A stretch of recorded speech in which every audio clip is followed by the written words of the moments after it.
ruins alone were impressive enough. But I never dreamed such a treasure lay hidden in the depths of the bounty. It may have been helpful to know this device existed, Your Excellency. My apologies. The gate was a secret I shared with none but my closest advisors. I feared for what might happen should those with ill intentions learn of its existence.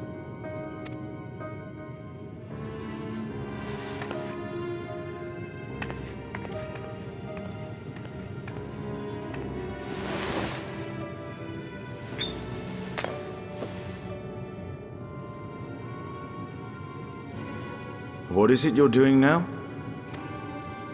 There's something I wish to verify. The NOAA reports claim that a short stint into the void carries little risk of etheric imbalance.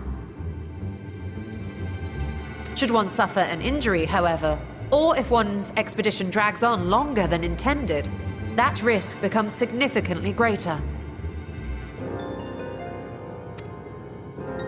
Graha theorized that a warding scale would confer protection from the void's corrupting influence.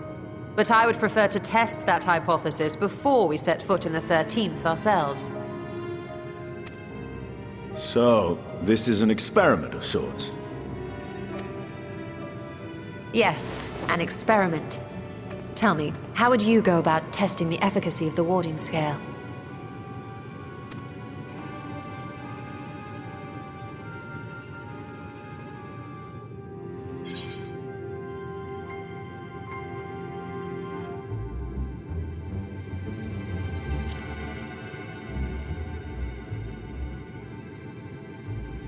And how would you do that? The gate is still too small for any of us to pass through. Estinian is correct, which is why I've elected to send a familiar in our stead.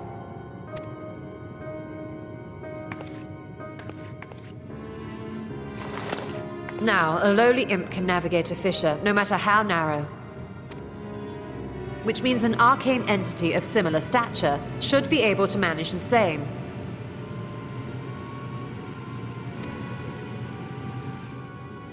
I hadn't wanted it to come to this, but no other familiars will do, I'm afraid.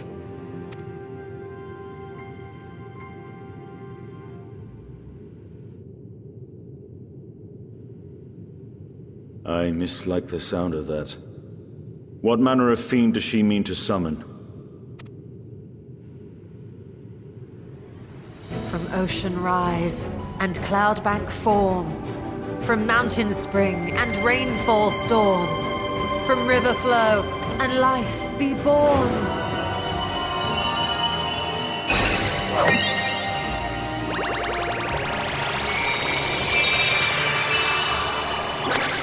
Water, water, froth and foam!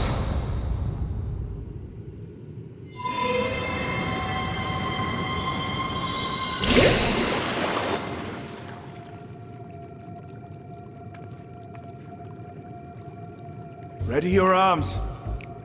I fear she's been possessed. Oh, come now. That was adorable.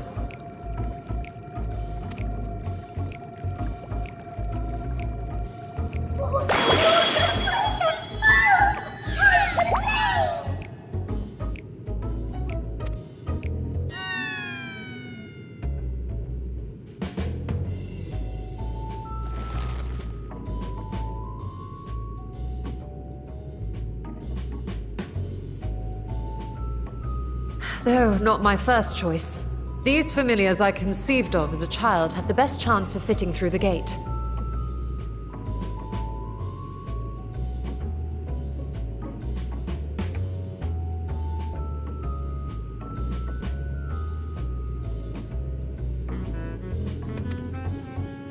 I only wish my younger self had considered a more dignified ending to the creation ritual.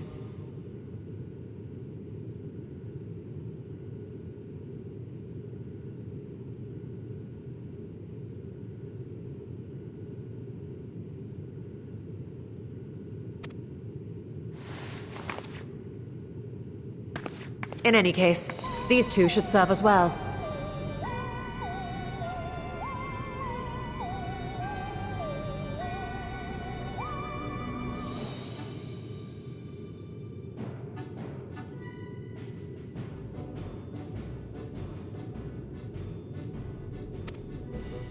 This one will bear a warding scale.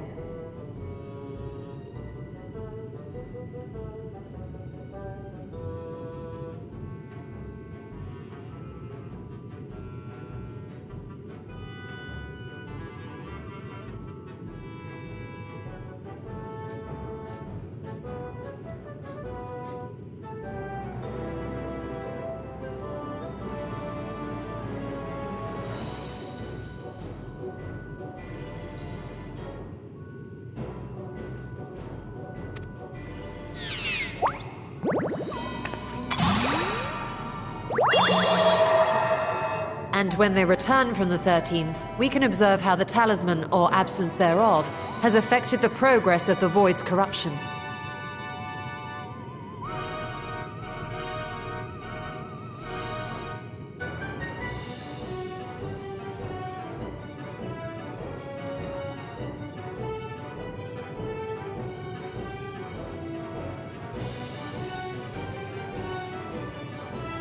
If I could impose upon you to open the gate. Your Excellency? Ah, yes, of course.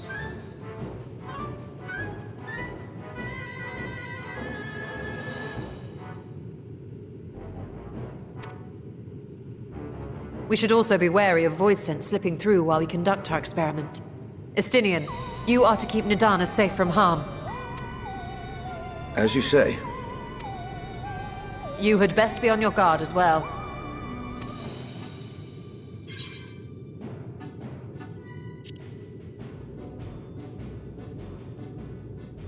And we are glad for it. Let us begin, shall we?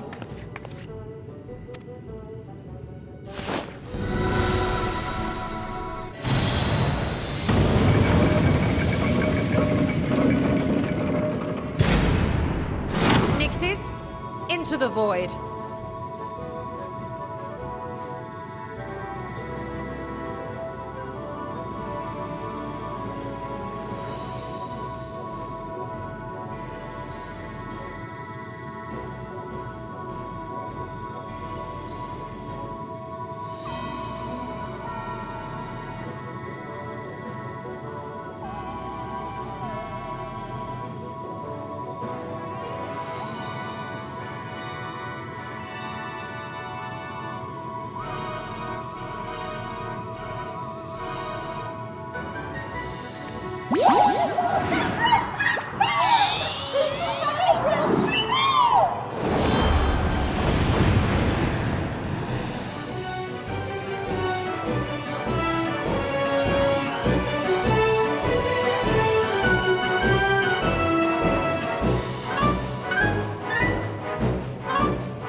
I think we've waited long enough.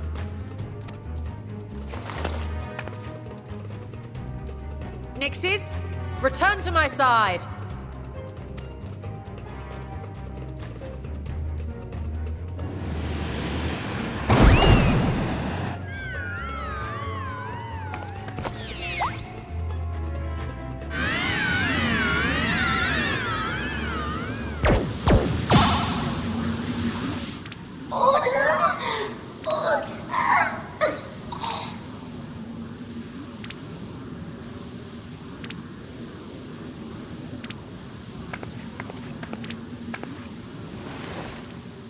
Thank you, little one. You did well.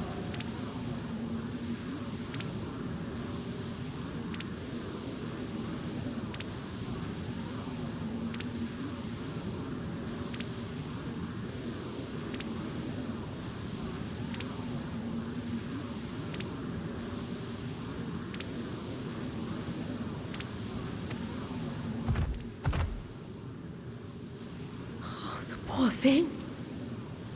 Its essence has been irrevocably warped.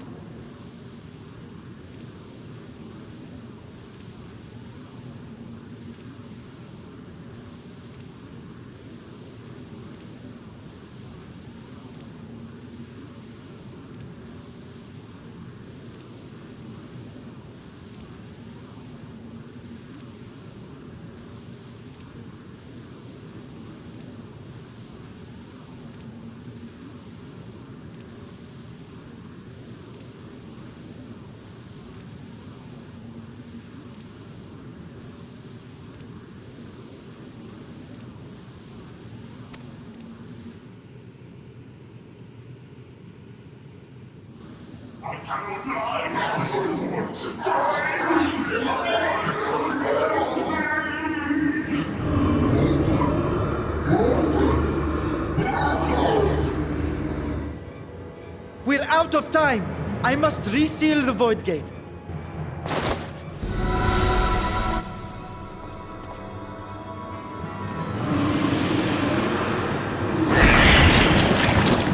They're coming through!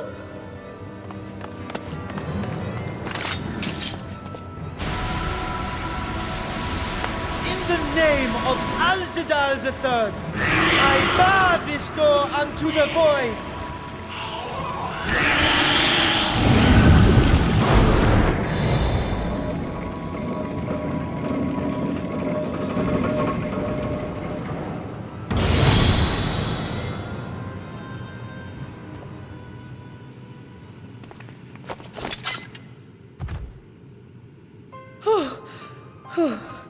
Well, that was a sharp lesson in the dangers of void gates.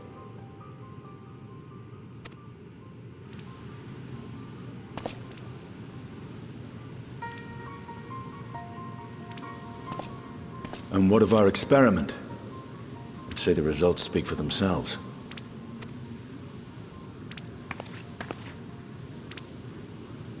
The unprotected Nixie has suffered extensive etheric corruption. As Nidana observed, it's well on its way to becoming a void scent.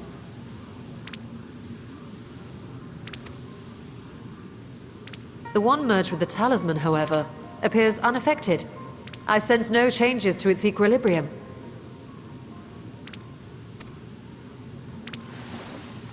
Rest now, little ones.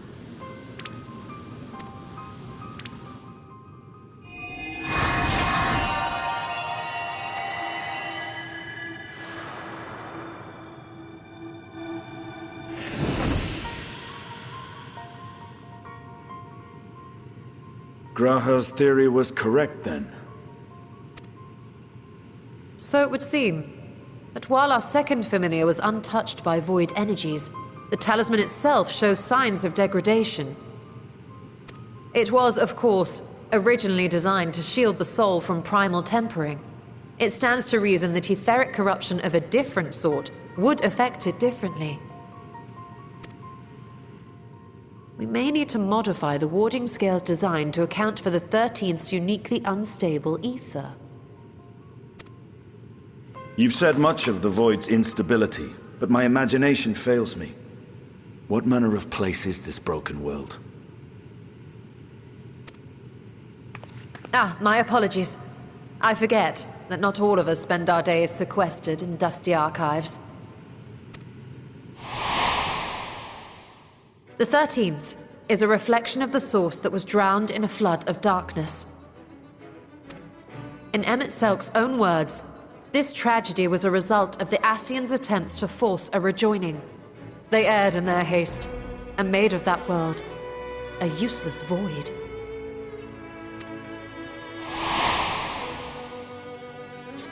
You remember Una Kalhai, the unusual child we met during our troubles with the Warring Triad.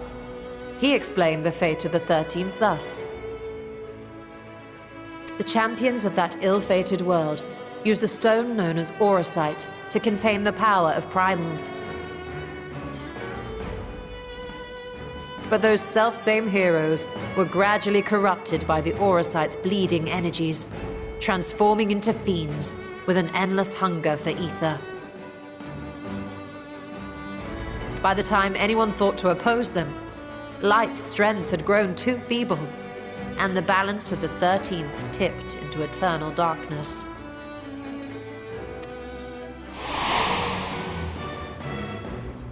It was Elidibus, as I recall, who rescued Unakalhai's spirit from his final battlefield. But I wonder if there were others whom the emissary saved from oblivion.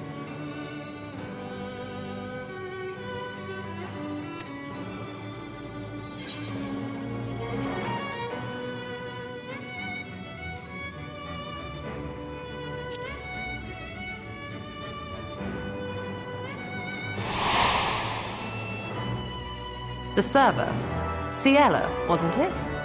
And you say she was another of Elidibus's pawns?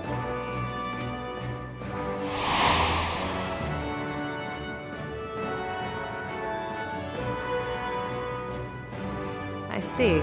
So Ciela, or rather Silva, was beguiled by the same dreams of heroism as Unakalhai.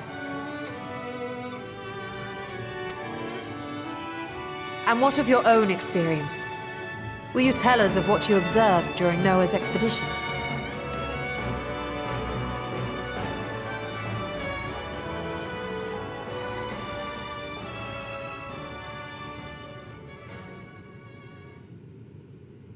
I can picture it now. The sunless, Stygian expanse, infested with legions of ether-starved monstrosities. A void in every sense of the word. What you have described in such lurid detail is exactly why I hesitate to encourage you.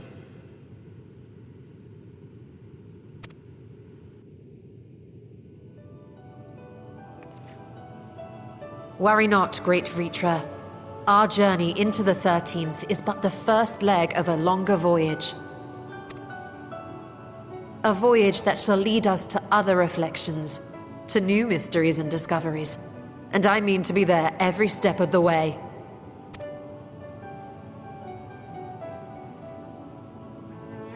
But first, I must focus on refining the warding talisman. Then I can begin work on constructing an artificial Atomos. Or I could if I had the relevant manuals to hand. Might I be so bold as to request access to the Satrap's family archives?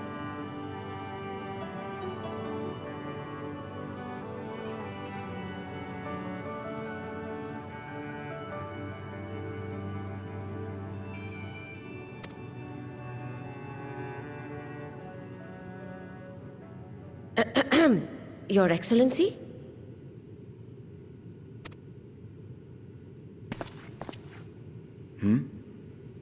Oh, yes. That can be arranged. I will speak to my officials upon our return.